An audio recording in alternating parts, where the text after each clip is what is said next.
सुबह सवेरे एक चिट्ठी आपकी ओर से सोशल मीडिया पर शेयर की जाती है और सीएम के नाम खुला पत्र, बहुत सारी बातें, क्या कुछ कहना चाहेंगे? देखिए, चिट्ठी तो मैंने कल मेल भी करी है, व्हाट्सएप भी किया है माननीय मुख्यमंत्री जी को। और मैं समझता हूँ कि चुने हुए विधायक के नाते मेरी जिम्मेवारी है कि प्रदेश के किसी भी वर्ग की कोई समस्या है उसको उठाना हम सब लोगों का दायित्व बनता है। जी। और इस इशू को लेकर जहाँ तक ये बेरोजगारों का प्रश्न है, 1 साल से ज्यादा अरसा हमारी सरकार को भी बने हुए हो गया। मैंने ये कहा है कि जब हम लोग विपक्ष में थे तब भी हम लोगों ने इनके मामले उठाए हैं। बिल्कुल। और बेरोजगारों का, चाहे करुणामूलक के आधार पे लोग हों, चाहे जो अभी बेरोजगार लोग घूम रहे हैं, और बेरोजगारों ने और नौजवान तबके ने हमारा पूरा साथ भी दिया है। जी। मैं माननीय मुख्यमंत्री से इस इशू को लेकर कई बार बात कर चुका हूँ कि ये जो सबॉर्डिनेट सिलेक्शन बोर्ड के माध्यम से जिन नौजवान बच्चों के पेपर हो चुके हैं और रिजल्ट का इंतजार कर रहे हैं, अपनी नियुक्तियों का इंतजार कर रहे हैं, उनका रिजल्ट निकाल देना चाहिए। क्योंकि हम लोगों ने प्रदेश की जनता के साथ हर वर्ष 1 लाख नौजवानों को सरकारी या निजी क्षेत्र में नौकरी देने का वायदा किया है। बिल्कुल। और ये जो सबॉर्डिनेट सिलेक्शन बोर्ड जो हमीरपुर में स्थित है, ये जो भंग हुआ है क्योंकि वहां पर धांधलियां हो रही थी, लोग पैसे खा रहे थे, करप्शन हो रही थी। मैं इस हक में हूं कि अगर कहीं करप्शन हो रही है तो उन लोगों को सलाखों के पीछे भेजना चाहिए, उनको सजा मिलनी चाहिए। जी।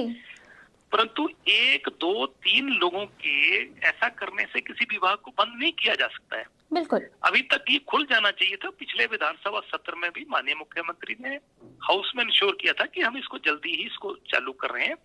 और अभी ये बंद होने की वजह से प्रदेश के लाखों नौजवान जो हैं वो हर जगह चुने हुए व्यक्ति होने के नाते हम लोगों को मिलते हैं, और मेरे बाकी भी विधायक साथी हैं उनको भी मिलते हैं कि हमारी बात करिए। अब बंद कमरे में तो कई बार बात हो चुकी है। जी। बंद कमरे में क्या बात हुई किसी ने नहीं सुनी। और चुने हुए व्यक्ति के नाते मुख्यमंत्री को पत्र नहीं लिखेंगे तो किसको लिखेंगे, क्योंकि हाल तो उन्होंने करना है। बिल्कुल बिल्कुल सर। इसलिए हमने खुली चिट्ठी लिखी है ताकि प्रदेश का जो लोग प्रभावित वर्ग है उनको भी पता लगे, चाहे करुणामूलक के आधार के लोग हैं, चाहे नौजवान है जो रिजल्ट का इंतजार कर रहे हैं, चाहे मेरे अपने चुनाव क्षेत्र के इश्यूज हैं जहां मुख्यमंत्री जी ने घोषणाएं 1 साल पहले करी थी। अभी 1-2 की बातें जो है वो तो कैबिनेट में अप्रूव हो गई हैं। बाकी की 4 कुछ घोषणाएं हैं जो सुजैनपुर की जनता टकटकी लगा के, नजरें लगा के बैठी हुई है कि कब ये हमारे मसले जो हैं, जो मुख्यमंत्री ने घोषणाएं करी है, मुख्यमंत्री के मुंह से निकला वो शब्द तो पत्थर पे लिखी होती है। बिल्कुल। तो वो लोग इंतजार कर रहे हैं, तो इसलिए हमने बड़े खुले मन से उनका आदर सत्कार करते हुए उनको विनम्र आग्रह किया है कि कुछ इश्यूज हैं, इनको आप जरा जो है हल करेंगे तो आप भी ताकतवर होंगे और पार्टी भी ताकतवर होगी। जी। राजेंद्र जी, आपने यहाँ पर एक बात कही कि आप इस मुद्दे पर, बेरोजगारी के मुद्दे पर आप पहले भी कई दफा बात कर चुके हैं। आपने इससे पहले भी एक पत्र लिखा था जो काफी वायरल हुआ था, लेकिन साल हो गया, मसला हल नहीं हुआ। दूसरी और कांग्रेस की प्रदेशाध्यक्ष भी ये कह रही हैं कि अगर संगठन की बात करें तो नियुक्तियां दी जानी चाहिए उन लोगों को जिन्होंने काम किया है पार्टी के लिए। उन्हें भी लगभग साल हो गया है सीएम के आगे ये बोलते हुए, लेकिन वहां पर भी सुनवाई नहीं। क्या सूबे के मुखिया कहीं ना कहीं कांग्रेस की प्रदेशाध्यक्ष या कांग्रेस के विधायकों की ही बात को सुनकर अनसुना कर रहे हैं? देखिए, मैं इस मसले पर यही कहूंगा कि प्रदेश में हम लोग एक सुजैनपुर से विधायक हैं जी, परंतु साथ में मेरे पास प्रदेश के कार्यकारी अध्यक्ष होने का भी कांग्रेस की जिम्मेवारी है। बिल्कुल। मैं ये कहूंगा कि जिन लोगों की वजह से आज हम लोग सत्ता में हैं, जिन कार्यकर्ताओं ने सड़कों पे प्रदर्शन किए हैं, जिन कार्यकर्ताओं ने नारे लगाए हैं, जिन कांग्रेस के कार्यकर्ताओं पे मुकदमे दर्ज हुए हैं जी, और जिन्होंने पूरी ताकत के साथ, शिद्दत के साथ सरकार को बनाया है, उन लोगों का मान सम्मान बोर्ड में, कारपोरेशन में chairman, vice chairman, member, directors के तौर पर होना चाहिए जी, जो कि कहीं ना कहीं कमी नजर आ रही है। और मुख्यमंत्री को कई बार आग्रह कर चुके हैं कि जो मुकदमे इन लोगों पे बने हैं वो मुकदमे वापस लिए जाएं, तुरंत लिए जाने चाहिए थे। साल हो, उससे ज्यादा अर्सा हो गया जी। तो हम इस हक में हैं कि उनके मुकदमे तुरंत वापस लिए जाएं। वो डिमोरलाइज नहीं होने चाहिए, उनके हौसले बुलंद होने चाहिए। हमारे सिर के ऊपर जो है अभी पार्लियामेंट का चुनाव है बिल्कुल। और अगर कार्यकर्ता डिमोरलाइज होगा तो हम चुनाव में कैसे जा पाएंगे। तो प्रदेश की माननीय अध्यक्षा ने जो बात कही है, मैं उसके साथ इत्तेफाक रखता हूँ कि कार्यकर्ताओं का सम्मान होना चाहिए। कार्यकर्ता सम्मान की लड़ाई के लिए तो काम करता है। बिल्कुल बिल्कुल कार्यकर्ताओं को किसी ना कोई सैलरी तो लगा करके नहीं है। जी। तो इसलिए उनकी बात बिल्कुल सही है कि इस पे पार्टी को भी, हाईकमान को भी और माननीय मुख्यमंत्री को भी गंभीरता से जो है वो विचार करके उनको उनका मान सम्मान उनको मिलना चाहिए। जी। बेरोजगारी पर ही बात सर यहाँ पर करेंगे हम। JOAIT 817 का मसला अधर में अटका है, कई साल हो गए।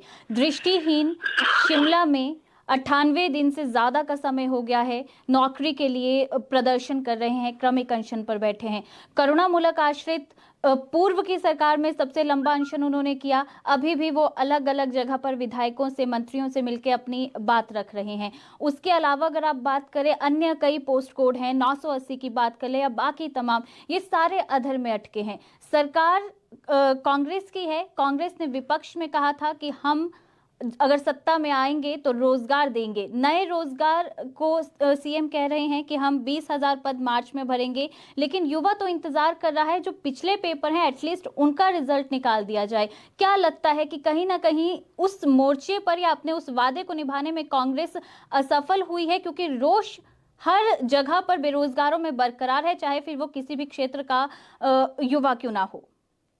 देखिए, मैं आपकी बात के साथ इत्तेफाक रख रहा हूँ, क्योंकि जो कुछ नौजवान ऐसे हैं जिनका जिक्र मैंने अपने पत्र में भी किया है कि जो ओवरेज होने जा रहे हैं जी, या कुछ ओवरेज हो गए, जिन बच्चों ने मेहनत करके पेपर दिए हैं, पढ़ाई करी है, कम से कम उनका रिजल्ट तो निकलना चाहिए। सरकारों को अगर कहीं कोई कमी पेशी है, उस कोई कंडीशनल कभी कई बार भी रिजल्ट निकाला जाता है कि अगर कोई इसमें स्लिप पाया गया तो उसकी नौकरी जो है उसको रद्द किया जाएगा।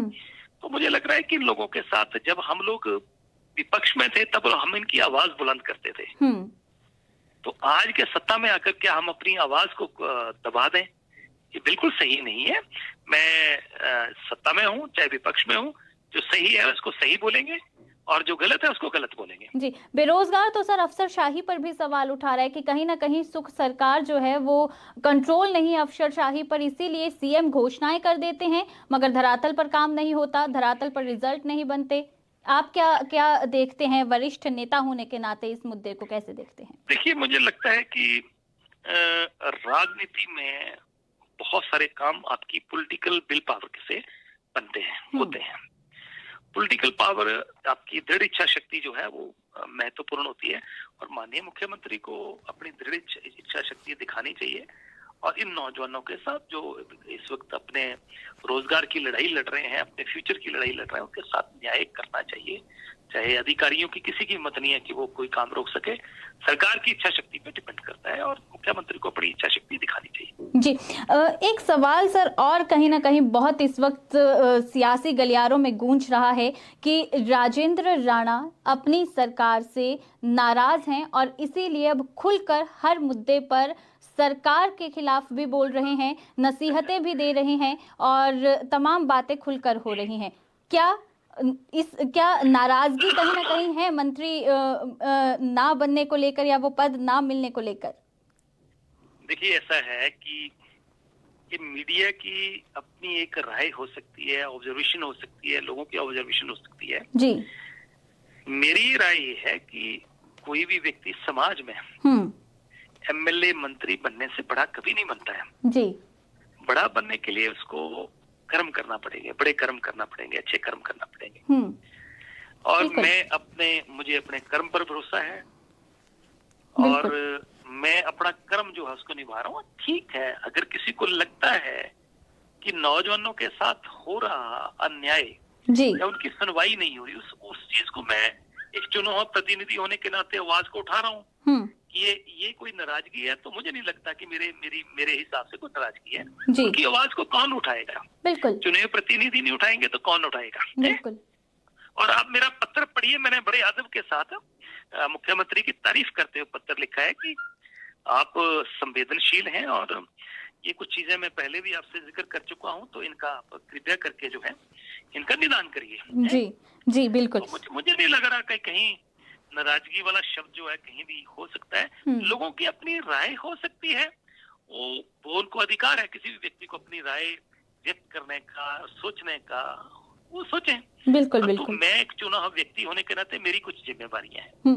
बिल्कुल। मैं सुजानपुर की जनता के लिए भी जवाबदेह हूँ, और जब विपक्ष में रह के हम लोग नौजवानों की आवाज को बुलंद करते रहे, मानव भारती विश्वविद्यालय जिसमें लगभग 20,000 करोड़ रुपए का घोटाला हुआ है फर्जी डिग्रियों का, उस मामले को उठाते रहे। इस सरकार में भी मैंने उठाया मामला, बिल्कुल।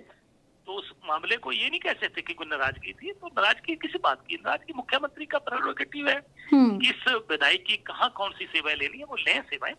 परंतु जहां तक प्रदेश की जनता का सवाल है, उनकी जो समस्याएं हैं उनको हल करने के लिए हम मुख्यमंत्री से गुहार नहीं लगाएंगे तो किसके पास लगाएंगे? जिनके पास पावर है, जिनके पास ताकत है, और जो सरकार को चला रहे हैं, उनके पास ही गुहार लगाएंगे ना। अब विपक्ष के पास तो हम गुहार लगा नहीं सकते। बिल्कुल बिल्कुल। क्या लगता है सर, आपने भी पत्र लिखा है और हर जगह से आवाज भी उठ रही है, अब बेरोजगारों को सरकार राहत दे देगी या अभी भी ये इंतजार लंबा खींच सकता है? देखिए, मुझे लग रहा है कि ये बहुत ही संवेदनशील मुद्दा है।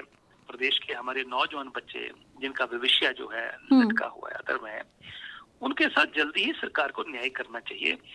नहीं तो आने वाले दिनों में हम सब के लिए ये एक बहुत बड़ा जो है रोष जो है प्रदेश में पैदा हो जाएगा, जो कि हो रहा है। बिल्कुल बिल्कुल। एक आखिरी सवाल सर मैं आपसे करना चाहूंगी। कहीं ना कहीं चर्चाएं ये भी हैं कि बहुत सारे कांग्रेस के विधायक बीजेपी के संपर्क में भी हैं, उसमें सबसे पहले नाम आपका भी चर्चा में है। बीजेपी में जाने की तैयारी तो कहीं ना कहीं राजेंद्र राणा नहीं कर रहे। देखिए, लोगों की ऑब्जर्वेशन होती है जी। अगर मैंने पत्र लिख दिया तो कई लोगों को लग रहा होगा कि राजेंद्र राणा की नाराजगी चल रही है, जबकि मैं अपनी जिम्मेवारी को निभा रहा हूँ जी। मुझे लगता है कि कहीं किसी के साथ न्याय नहीं हो पा रहा है या डिले हो रहा है, तो उनकी आवाज को मैं बुलंद कर रहा हूँ। रहा बीजेपी का प्रश्न, राजनीति में एक शब्द आता है कि संभावनाएं हमेशा बनी रहती हैं, संभावनाएं खुली रहती हैं। जी। अभी बीजेपी में जाने जुड़ने का मुद्दा कोई भी कहीं से भी कुछ नहीं।